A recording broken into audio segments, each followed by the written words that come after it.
As the last speaker, my ideas have already been exhausted by my previous speakers. Nevertheless, I will try to add some more. As you know, North Korea is pursuing nuclear ICBM capable of hitting the mainland of the United States. As you know, they have already deployed almost 1,000 ballistic missiles around the country, targeting South Korea and Japan. And they are now moving into the stage of deploying IRBMs, intermediate range ballistic missiles, the range of which includes Guam, which is the hub of U.S. military strategy of the Asia Pacific. When North Korea succeeds in developing nuclear ICBMs, I think you may agree that will be a really serious game changer, primarily because U.S.-led alliances in Northeast Asia will be seriously threatened. Then U.S.-provided nuclear umbrella will not be fully trusted by U.S. key allies, such as ROK and Japan. Against this backdrop, I think Kim Jong-un's game plan is as follows. From the North Korean point of view, North Korea, first of all, should accelerate the miniaturization of the nuclear warheads and ICBMs. And secondly, North Korea may return to quote-unquote tactical dialogue, not strategic dialogue, with U.S., South Korea, when North Korea seriously suffers from international pressure. Thirdly, but North Korea will resume nuclear and missile development programs when that pressure is reduced, is eased. Fourthly, North Korea will declare at some point a moratorium on nuclear and missile tests right after North Korea has accomplished its strategic mission, which means the successful development of nuclear ICBMs. And then North Korea will come to the negotiating table and pretend to negotiate over denuclearization, while at the same time consolidating the stability of the Kim Jong-un regime. By the way, in light of the rapidly deteriorating situation of the North Korean nuclear crisis, it is not a surprise for the South Korean media and opinion leaders to suspect the reliability of U.S. extended deterrence for South Korea as well as for Japan.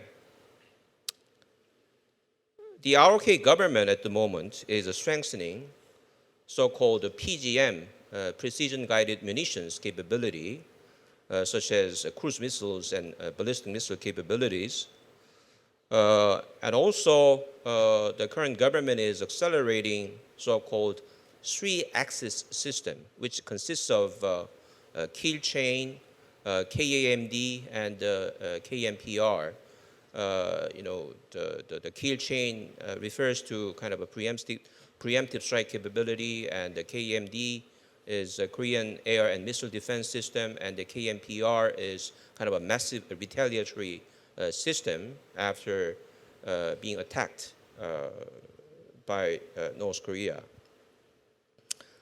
However, this kind of so-called three-axis system is based on conventional weapons, not weapons of mass destruction, such as nuclear weapons or chemical or biological weapons.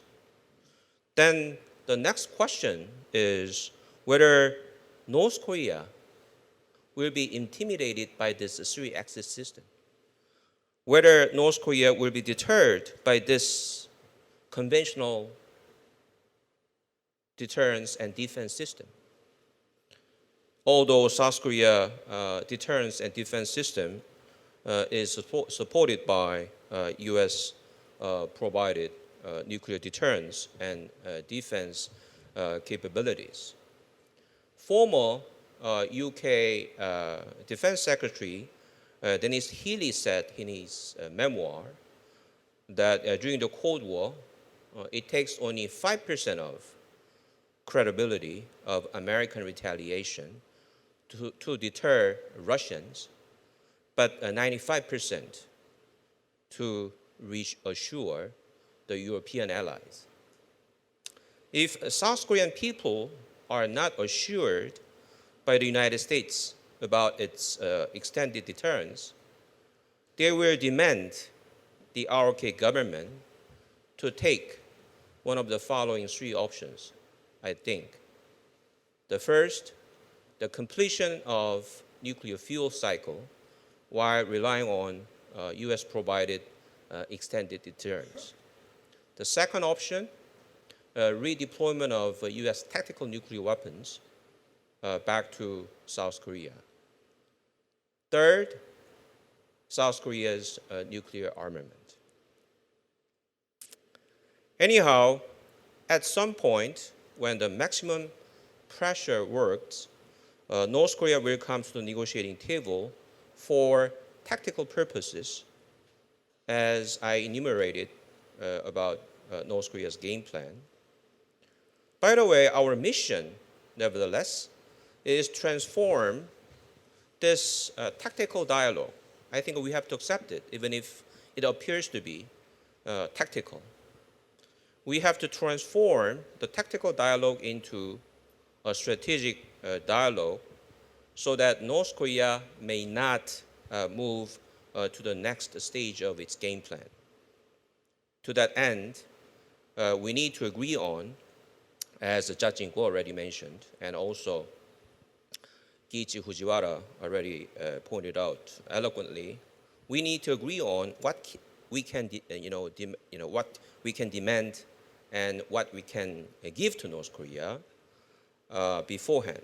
So that's why we need to come up with a kind of a common roadmap that will be imposed on or negotiated with North Korea when North Korea comes to the tactical dialogue at some point in the future. In conclusion, our policy should be aimed at quote-unquote regime transformation, if not regime change. Regime transformation is different from regime change, and it refers to the promotion of changes in the North Korean behavior. As you know, North Korea is a very unique country in the sense that their regime security, many of our panelists talked about regime security, their regime security is located higher than their national security. The security of Kim Jong-un regime, the security of Kim dynasty, that takes the first priority.